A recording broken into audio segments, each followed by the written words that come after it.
Good morning all my dear students. मैं अर्पित कुमार शर्मा रसायन विज्ञान सब्जेक्ट आपको मैं पढ़ाऊँगा और कोविड-19 की परिस्थिति को देखते हुए हमारी संस्था ने आपके लिए ऑनलाइन क्लास का प्रबंध किया है। जैसे भी आपको जानकारी होगी कि हमारा जो सिलेबस है 10th और 12th का जो सन 2021 में NCERT के अनुसार प्रारंभ हो गया है, तो हम अब RBSE के अकॉर्डिंग नहीं चलकर NCERT बुक के अकॉर्डिंग आपको पढ़ाएंगे। आपको सूचित किया जाता है कि कोई भी भैया या बहन है जो पुरानी बुक्स नहीं खरीदे, न्यू बुक्स आपको NCERT की परचेज करनी है। और ऐसे तो NCERT बुक में और RBSE बुक में कोई ज़्यादा डिफरेंस नहीं है और टॉपिक भी सेम एज इट इज़ है, चैप्टर भी एज इट इज़ है। तो सबसे पहले हम आपको सिलेबस के बारे में जानकारी दे देते हैं। सब्जेक्ट है हमारा केमिस्ट्री।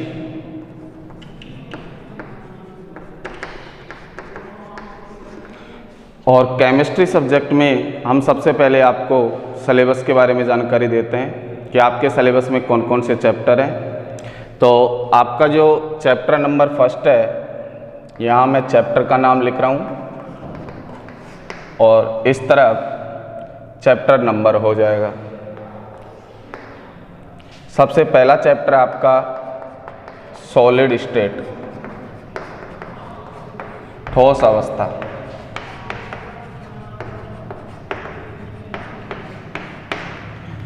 चैप्टर नंबर सेकंड है सॉल्यूशन, विलयन। चैप्टर नंबर थर्ड है आपका इलेक्ट्रोकेमिस्ट्री, वैद्युत रसायन।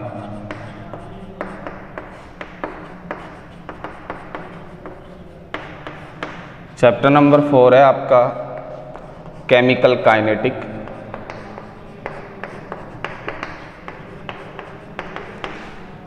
रासायनिक बलगतिकी।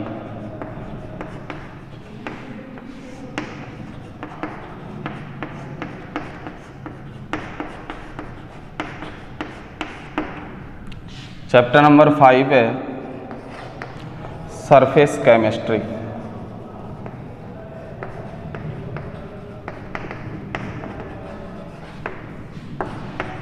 पृष्ठ रसायन।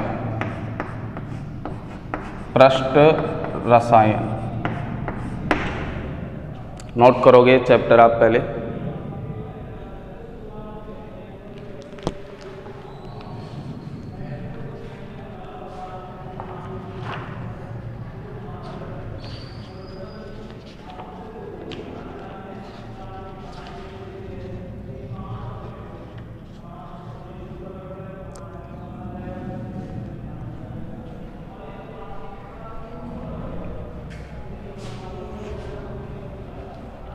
फाइव चैप्टर के बाद आपका जो 6 नंबर का चैप्टर है वो है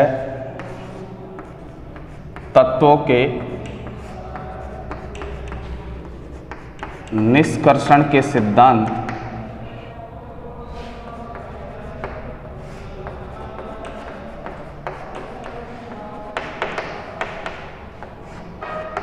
एवं प्रक्रम। चैप्टर नंबर 7 है आपका पी ब्लॉक।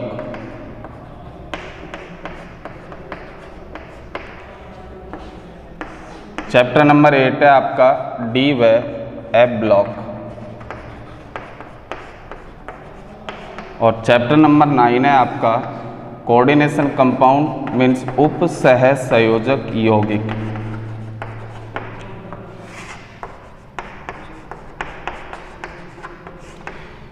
हमारी केमिस्ट्री में RBSE में पहले एक ही बुक हुआ करती थी और अब NCERT के अकॉर्डिंग हमारी केमिस्ट्री की बुक्स को 2 भागों में डिवाइड कर दिया गया है, जिसमें मैंने ये 9 चैप्टर आपको बताए हैं वो हमारी केमिस्ट्री का भाग फर्स्ट है। डिवाइडेशन नंबर फर्स्ट मीन्स हमारी पहली बुक के अंदर 9 चैप्टर हैं। तो सबसे पहले हम फर्स्ट बुक की बात करेंगे और फर्स्ट बुक में हम सबसे पहले आपके सामने जो चैप्टर पढ़ाएंगे वो आपका चैप्टर रहेगा सॉलिड स्टेट मीन्स ठोस अवस्था। देखो मेरे प्रिय विद्यार्थियों, मैं आपको बिल्कुल स्लो स्पीड से और अच्छे ढंग से पढ़ाऊँगा। कोशिश आपको ये करनी है कि जो मेरे द्वारा आपको पढ़ाया जाए वो आप तुरंत अपनी चीज़ को, कंसेप्ट को क्लियर करें। फिर भी यदि आपको कोई प्रॉब्लम आती है, कोई क्वेश्चन आपको पुटअप करना है, तो कमेंट्स बॉक्स में अपना क्वेश्चन पुटअप करें, उसका हम आपको आंसर देंगे। किसी भी तरह की आपको कोई समस्या है तो हमें अवगत कराओगे समस्या से। और किसी भी प्रकार से आपको केमिस्ट्री सब्जेक्ट से घबराने की बिल्कुल भी ज़रूरत नहीं है। बहुत इजी सब्जेक्ट है और आसान तरीके से हम इसका अध्ययन करेंगे। तो इसके बाद हम जो पहला चैप्टर स्टार्ट कर रहे हैं वो है हमारा solid state.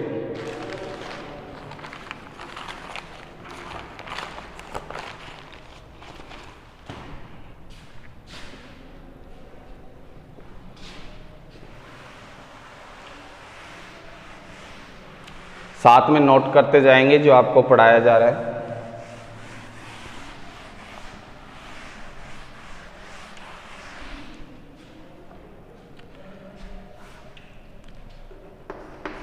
Chapter number first, जिसका नाम है हमारा सॉलिड स्टेट, ठोस अवस्था।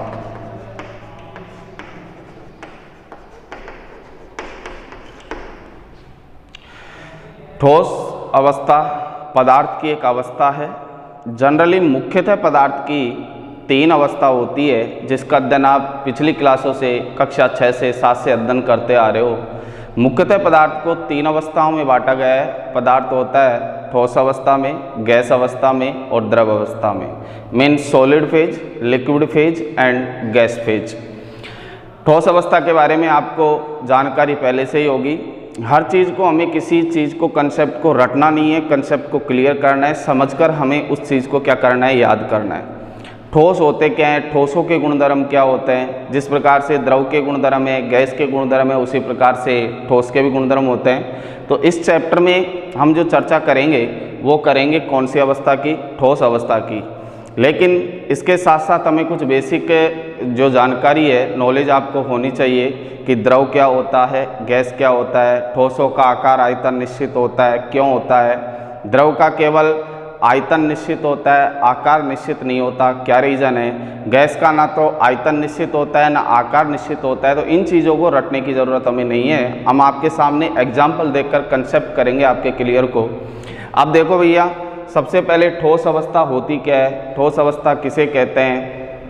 आपको पता है कि ठोस के कण बिल्कुल पास पास होते हैं। इनके कणों के बीच में प्रबल वैद्युत आकर्षण बल पाया जाता है और आकर्षण बल के कारण ये पदार्थ के कण होते हैं जो कौन सी फेज में पाए जाते हैं, ठोस अवस्था में पाए जाते हैं। तो हम एक बार आपको कंसेप्ट क्लियर करवा देते हैं। ठोस क्या होता है, द्रव क्या होता है और गैस क्या होती है।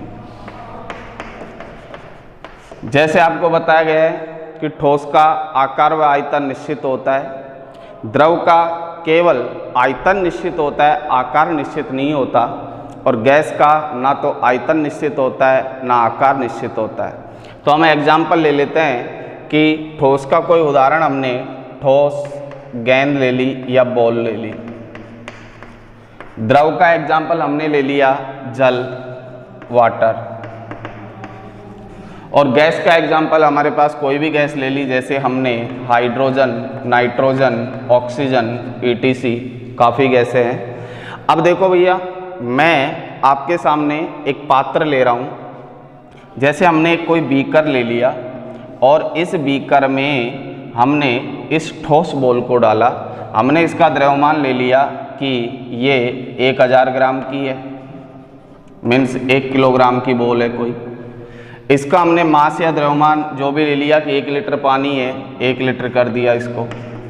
और इसी प्रकार से गैस का भी हमने द्रव्यमान ले लिया, 1 किलोग्राम है जो भी है। 1-1 किलोग्राम या लीटर में हमने इनका क्या ले लिया, द्रव्यमान ले लिया। इस बीकर के अंदर सबसे पहले हमने इस बॉल को डाला। हमने इस बीकर के अंदर इस बॉल को डाला और एक हमने ले लिया आपके सामने कोई दूसरा पात्र ले लिया जो बेलनाकार में है। मान लिया हमने जग ले लिया। हमने इस बॉल को 1 किलोग्राम की बॉल है, इसे इस बीकर में डाला और इसी 1 किलोग्राम की बॉल को हमने इस आपके कोई पात्र दूसरा आपने लिया है, बाल्टी, जग जो भी लिया है, उसके अंदर डाला। आप मुझे ये बताओगे कि जब मैंने इस बॉल को इस बीकर के अंदर डाला तो इस बॉल के आकार में कोई परिवर्तन आएगा? नहीं आएगा। इस बीकर के अंदर मैंने इस बॉल को डाला तो इस बॉल के आकार में कोई परिवर्तन आएगा? बॉल गोलाकार होती है, गोल ही रहेगी। अच्छा, आकार में कोई परिवर्तन नहीं आया। हमने कोई से भी पात्र में डाला, खुले स्थान पर रखा, कमरे की टेबल पर रखा, गोल बॉल है वो गोल ही रहेगी, आकार में कोई परिवर्तन नहीं आया। इसका द्रव्यमान 1 किलोग्राम था, इसका द्रव्यमान 1 किलोग्राम था। द्रव्यमान यहाँ रखूँगा तो भी 1 किलोग्राम ही रहेगा बॉल का। इस बीकर या जग के अंदर रखूँगा तो भी आपका इसका द्रव्यमान 1 किलोग्राम रहेगा। अर्थात ठोस का आकार व आयतन निश्चित होता है। आयतन का मतलब घेरा गया स्थान, कि जितना स्थान इसने इस बीकर में घेरा है उस बॉल ने, वो ही इतना ही स्थान इस जग के अंदर भी वो उतना ही स्थान घेरेगा। तो ना तो इस ठोस का आकार में परिवर्तन होता है और ना ही ठोस के आयतन में परिवर्तन होता है। No change in which of structure and the volume means आकार और आयतन नो चेंज। आकार और आयतन में कोई परिवर्तन इसके अंदर नहीं होता है। अब हम बात करें द्रव की, तो इसका तो आकार व आयतन दोनों निश्चित हो गए। अब बात कर रहे हैं हम किसकी? द्रव की। अब द्रव में हमने एग्जाम्पल लिया है जल का, वाटर का। आपने सबसे पहले इस पानी को या जल को, 1 लीटर जल था आपके पास, इसको मैंने इस बीकर के अंदर डाला। तो हमने पानी को इस बीकर के अंदर डाला तो ये बीकर के अंदर 1 लीटर पानी इस प्रकार से हमने भर दिया। इसी प्रकार से दोबारा हमने इसी वाटर को अब हमने डाला इस जग के अंदर। अब आप मुझे ये बताओगे, जब मैंने इस पानी को इस बीकर के अंदर डाला या जिस पात्र के अंदर डाला, तो जिस पात्र के अंदर हम उस पानी को, द्रव को डालेंगे, वो उसी का आकार ग्रहण कर लेगा। जग के अंदर डाला तो पानी जग के आकार ग्रहण कर लेगा, बीकर के अंदर डाला पानी बीकर का आकार ग्रहण कर लेगा, बाल्टी के अंदर पानी डालोगे तो पानी बाल्टी का आकार ग्रहण कर लेगा। तो मुझे बता सकते हो कि द्रव का आकार निश्चित हुआ क्या? नहीं, द्रव का आकार निश्चित नहीं होता है। लेकिन जब भी मैंने इसी पानी को बीकर के अंदर डाला, जग के अंदर डाला, बाल्टी के अंदर डाला, तो क्या 1 लीटर पानी का आधा लीटर रह जाएगा या 1 लीटर रहेगा? तो 1 लीटर ही रहेगा, और जितना स्थान इसने यहाँ घेर रखा है उतना स्थान वो वहाँ घेरेगा। इसकी चौड़ाई ज़्यादा है तो ऊंचाई कम हो जाएगी, इसकी चौड़ाई कम है तो इसकी ऊंचाई, मतलब उसका घेरा गया स्थान उतना ही रहेगा।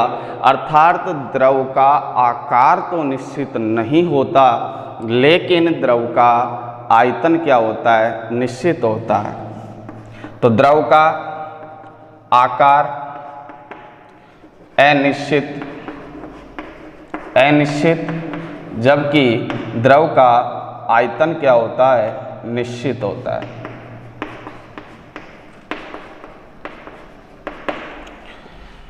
अब बात करते हैं हम गैस की।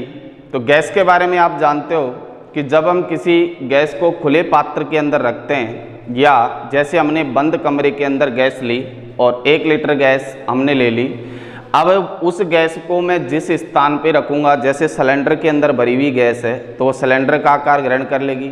हमने किसी बंद पात्र के अंदर गैस को भर दिया तो वो बंद पात्र के आकार को क्या कर लेगी? ग्रहण कर लेगी। अब इसका आकार गैस का निश्चित हुआ क्या? अर्थात इसमें यहाँ पर गैस का आकार निश्चित नहीं होता है, लेकिन आकार निश्चित होने के साथ साथ अब हम इसके वॉल्यूम मीन्स आयतन की चर्चा करते हैं। आयतन निश्चित होगा क्या इसका? अब हमने इसे कमरे के अंदर 1 लीटर गैस को खोला तो वायु में खुले कमरे के अंदर गैस निश्चित, आपको पता है कि इस पर गुरुत्वाकर्षण बल का तो प्रभाव लगता नहीं है, जो गैस नीचे रह जाएगी।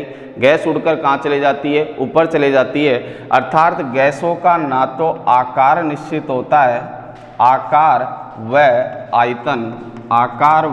आयतन दोनों अनिश्चित होते हैं, अनिश्चित होते हैं।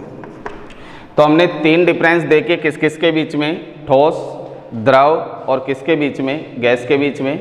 ध्यान रखना है आपको, ठोस का आकार व आयतन दोनों निश्चित होते हैं, द्रव का आकार अनिश्चित होता है लेकिन आयतन क्या होता है, निश्चित होता है। और गैस का आकार व आयतन दोनों निश्चित नहीं होते, जिसको हमने एग्जाम्पल के थ्रू समझ लिया है। अब इस पहले चैप्टर में सबसे पहले हम चर्चा करेंगे ठोस अवस्था की। ठोस अवस्था होती क्या है? तो पदार्थ की वह अवस्था जिनके कणों के बीच में प्रबल वैद्युत आकर्षण बल लगा हुआ होता है, अर्थात उनके कण हैं जो आकर्षण बल के द्वारा क्या होते हैं, जुड़े हुए होते हैं, तथा पदार्थ के कण बिल्कुल कहाँ होते हैं, पास पास होते हैं। पदार्थ की उस अवस्था को कौन सी अवस्था कहते हैं? ठोस अवस्था कहते हैं। इसके बाद हम ठोस अवस्था के गुणधर्मों की चर्चा करेंगे। तो चैप्टर के स्टार्ट करने के पहला टॉपिक हमारा रहेगा ठोस अवस्था। तो ठोस अवस्था किसे कहते हैं उसकी हम परिभाषा लिखेंगे। तो पॉइंट डालोगे ठोस अवस्था।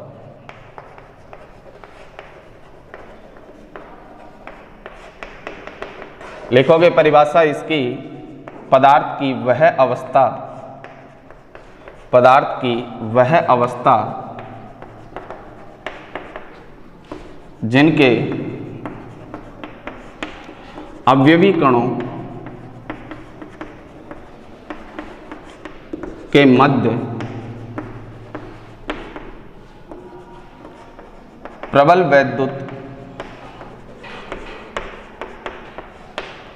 आकर्षण बल, प्रबल वैद्युत आकर्षण बल पाया जाता है,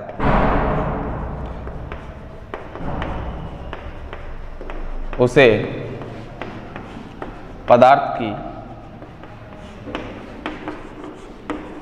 ठोस अवस्था कहते हैं।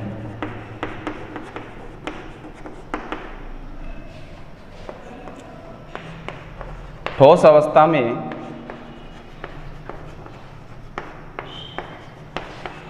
पदार्थ के कण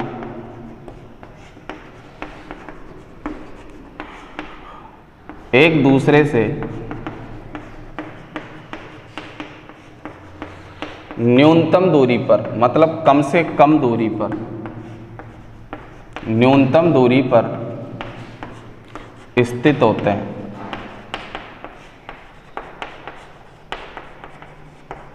एग्जाम्पल, ठोस अवस्था के उदाहरण है जैसे पत्थर,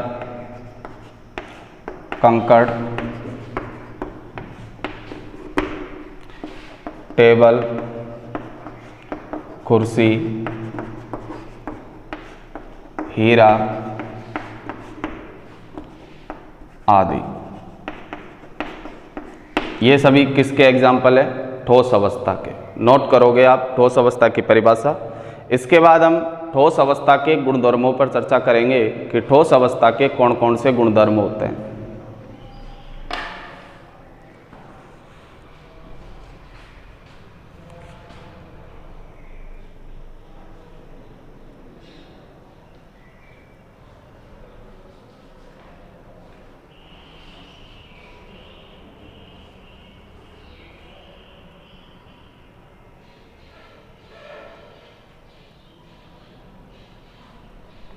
इसके बाद पॉइंट डालोगे ठोस अवस्था के सामान्य गुणधर्म।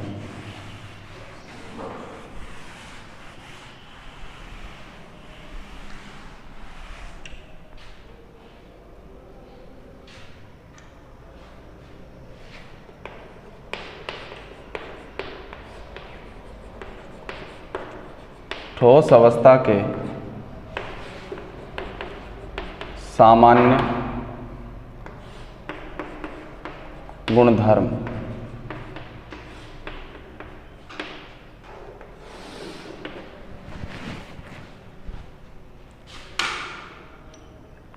सामान्य गुणधर्मों में सबसे पहला गुणधर्म तो हमने इसकी परिभाषा में ही पढ़ा है कि ठोस के कणों के बीच में कौन सा बल पाया जाता है? प्रबल वैद्युत आकर्षण बल पाया जाता है। और इस प्रबल वैद्युत आकर्षण बल के कारण ही जो ये पदार्थ होते हैं वो क्या होते हैं? ठोस, दृढ़ या क्या होते हैं? मजबूत होते हैं। तो पहला पॉइंट लिखेंगे कि ठोस अवस्था के कणों के मध्य,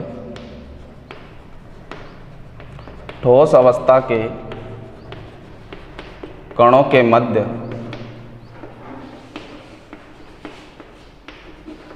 प्रबल वैद्युत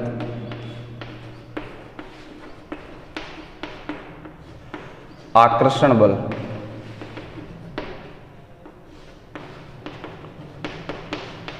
पाया जाता है।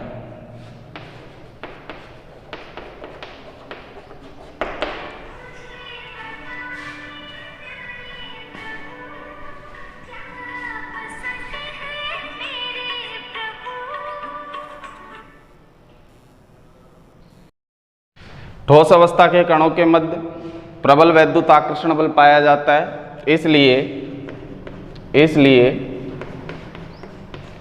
ठोस दृढ़ या मजबूत होते हैं। पहला सामान्य गुणधर्म हो गया इसका। दूसरा गुणधर्म हमने इसी की परिभाषा के अंदर नोट किया था कि इनके पदार्थ के कण एक दूसरे से न्यूनतम दूरी पर स्थित होते हैं, तो ये भी इसकी प्रॉपर्टीज हो गई, गुणधर्म हो गया। तो सेकंड पॉइंट भी हम यही लिख देंगे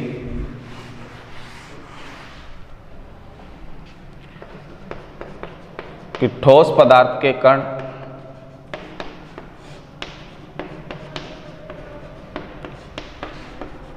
न्यूनतम दूरी पर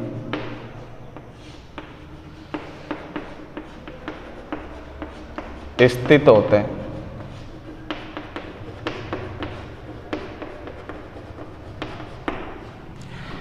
ठोस के गुणों में आप भी सोच समझ के लिख सकते हो कि ठोस होते हैं जो असंपीड्य प्रकृति के होते हैं। असंपीड्य का मतलब जिसे दबाया नहीं जा सके, अर्थात ये कौन सी प्रकृति के होते हैं? असंपीड्य होते हैं। तो तीसरी प्रॉपर्टीज हम लिख देंगे कि ठोस असंपीड्य। असंपीड्य का मतलब जिसे दबाया नहीं जा सके।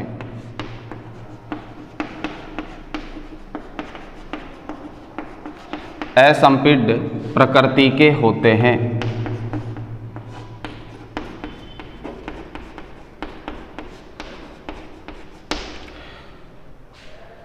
फोर्थ प्रॉपर्टी जिसकी हमने एग्जाम्पल के थ्रू समझी थी कि ठोसों का आकार भी निश्चित होता है, वह आयतन भी निश्चित होता है। तो फोर्थ प्रॉपर्टी लिख देंगे हम कि ठोस पदार्थों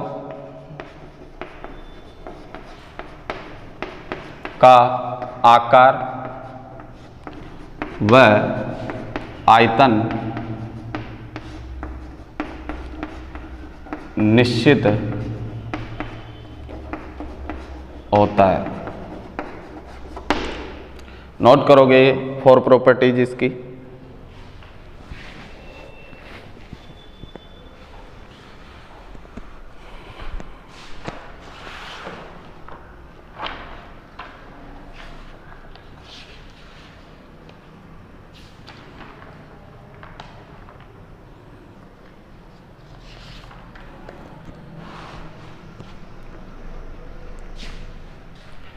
इसके बाद 5th पॉइंट के अंदर हम लिख सकते हैं कि ठोसों में सामान्यतः विदलन का गुण नहीं पाया जाता है। विदलन का तात्पर्य क्या है? विदलन का मतलब होता है धारदार हथियार से किसी पदार्थ को काटना।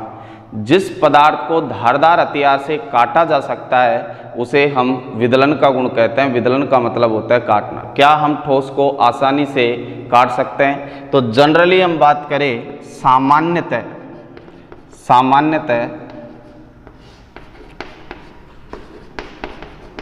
ठोस पदार्थ में विदलन का गुण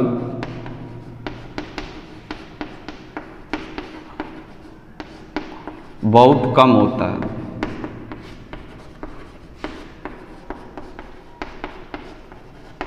अब कुछ ठोस पदार्थ ऐसे भी होते हैं जिन्हें हम धारदार हथियार से काट सकते हैं। जैसे मेटल के अंदर, धातु के अंदर आपने नाम सुना होगा सोडियम।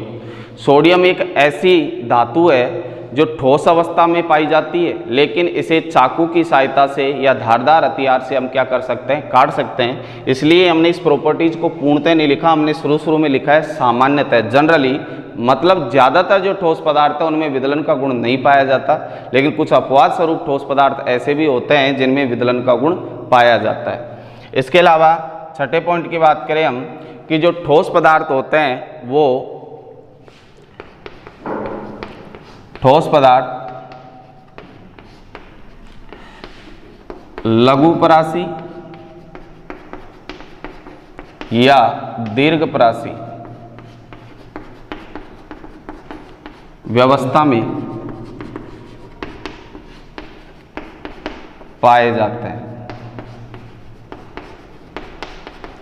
लघुपरासी या दीर्घपरासी का मतलब क्या होता है? कुछ ठोस तो ऐसे होते हैं जो बहुत बड़ी मात्रा में उनके कण आपस में जुड़कर बड़ी संरचना का क्या कर लेते हैं? निर्माण। तो वो तो होते हैं दीर्घपरासी। और जिनके अंदर कणों की श्रृंखला छोटी होती है, छोटे आकार के होते हैं, वो कौन से परासी हो गए? लघुपरासी। तो हम आगे इन ठोसों को इनकी प्रकृति के आधार पर दो भागों में बांटेंगे, क्रिस्टलीय ठोस और अक्रिस्टलीय ठोस, जिसमें एक लघुपरासी होता है, एक कौन सा होता है? दीर्घपरासी होता है। तो दोनों प्रॉपर्टी ठोसों के अंदर पाई जाती है। लघुपरासी भी ठोस होते हैं और दीर्घपरासी भी ठोस होते हैं। इसके अलावा 7वें पॉइंट के अंदर कि ठोसों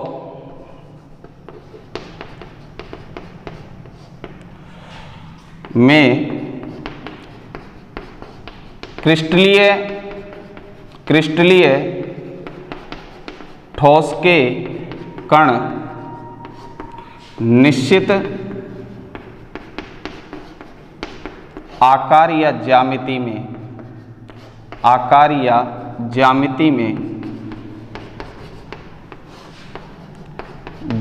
में व्यवस्थित होते हैं।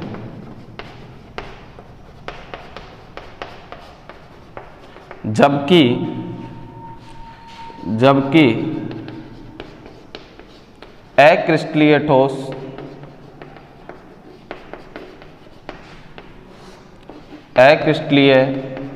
ठोसों की ज्यामिति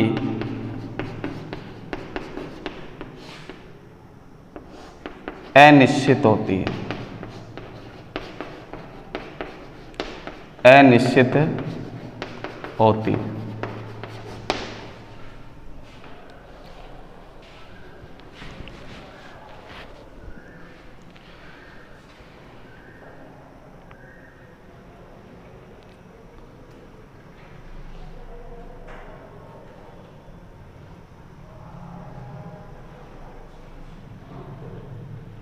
इसी के बाद जो क्रिस्टलीय और अक्रिस्टलीय ठोस होते हैं, जिसमें क्रिस्टलीय ठोसों को वास्तविक ठोस कहा जाता है, अक्रिस्टलीय ठोसों को आभासी ठोस कहा जाता है।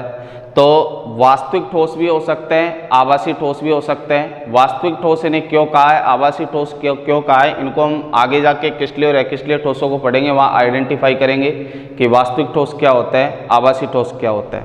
अब इसके बाद इसी में से क्वेश्चन पूछ लिए जाते हैं। प्रत्येक लाइन में से क्वेश्चन बन सकता है। जैसे आपसे क्वेश्चन पूछ लिया कि ठोस दृढ़ या मजबूत होते हैं क्यों, आपसे क्वेश्चन पूछ लिया कि ठोस कठोर होते हैं क्यों, तो हमारा जवाब इसी क्वेश्चन का, आपको पहले पॉइंट का हमारा इसका आंसर हो जाएगा कि ठोस के कणों के मध्य प्रबल वैद्युत आकर्षण बल पाया जाता है, इसलिए ठोस दृढ़ या मजबूत होते हैं, या हम कह सकते हैं ठोस क्या होते हैं? कठोर होते हैं। तो इसी के नीचे हम क्वेश्चन जो बनाए उसको नोट करोगे।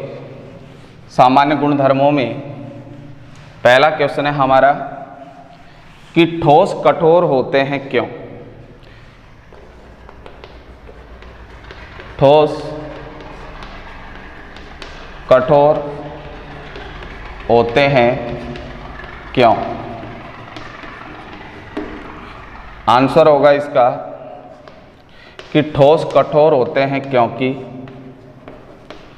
ठोस कठोर होते हैं क्योंकि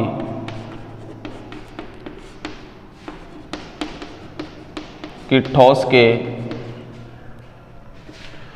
कणों के मध्य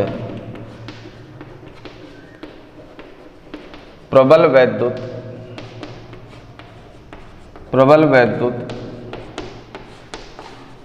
आकर्षण बल पाया जाता है।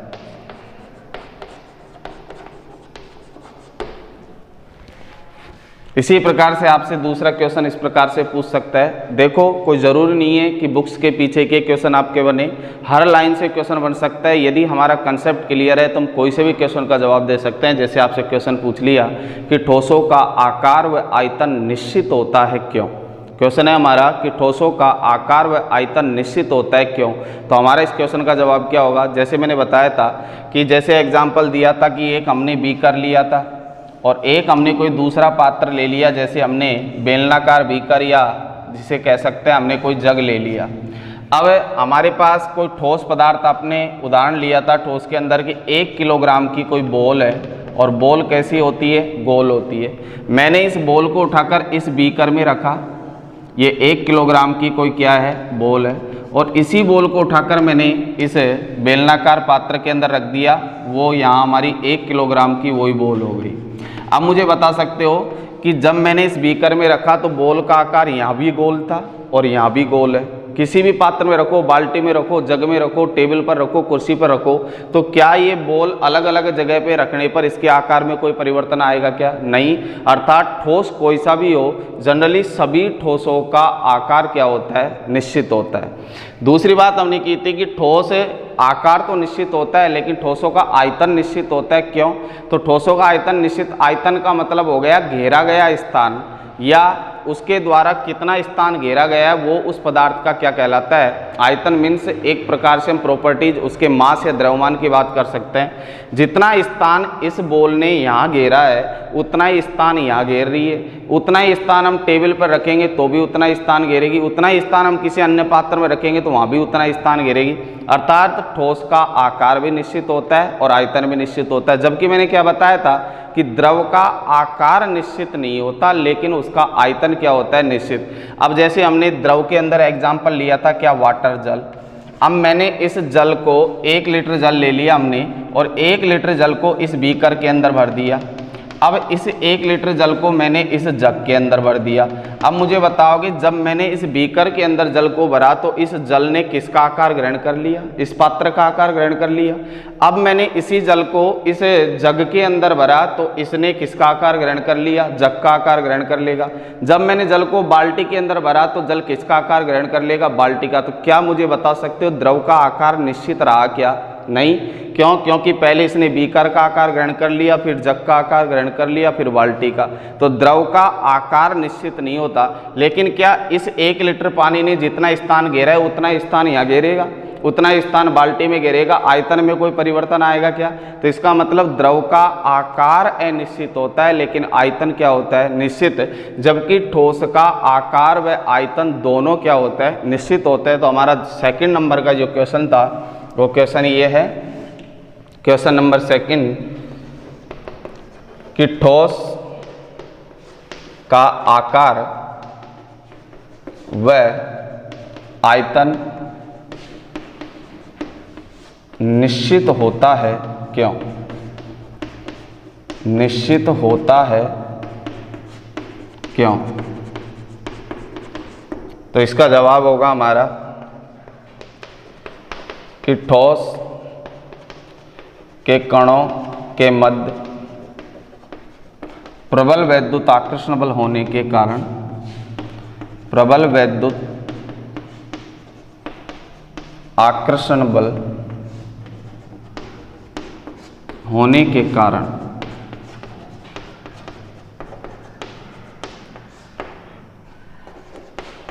ठोस को किसी भी पात्र या बीकर में रखने पर इसके आकार व आयतन में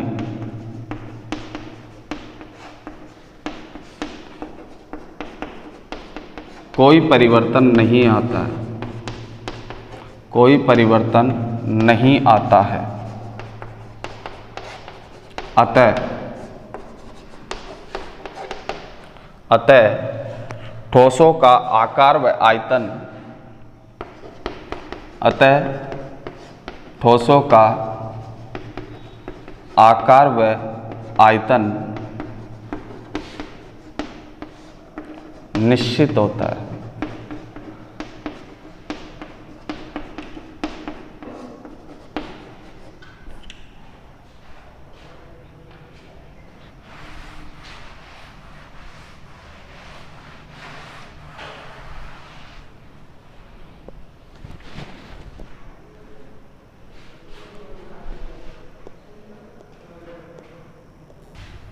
तो इसी प्रकार से प्रत्येक लाइन से कोई सा भी क्वेश्चन आपका बन सकता है और हम इससे आगे और भी क्वेश्चन बनेंगे जिसकी चर्चा नेक्स्ट क्लास में करेंगे। आपको बिल्कुल भी केमिस्ट्री सब्जेक्ट से घबराने की ज़रूरत नहीं है। केमिस्ट्री सब्जेक्ट के सभी कंसेप्ट आपको आसानी से क्लियर करा दिए जाएंगे। आज की क्लास के लिए धन्यवाद। जय हिंद, जय भारत।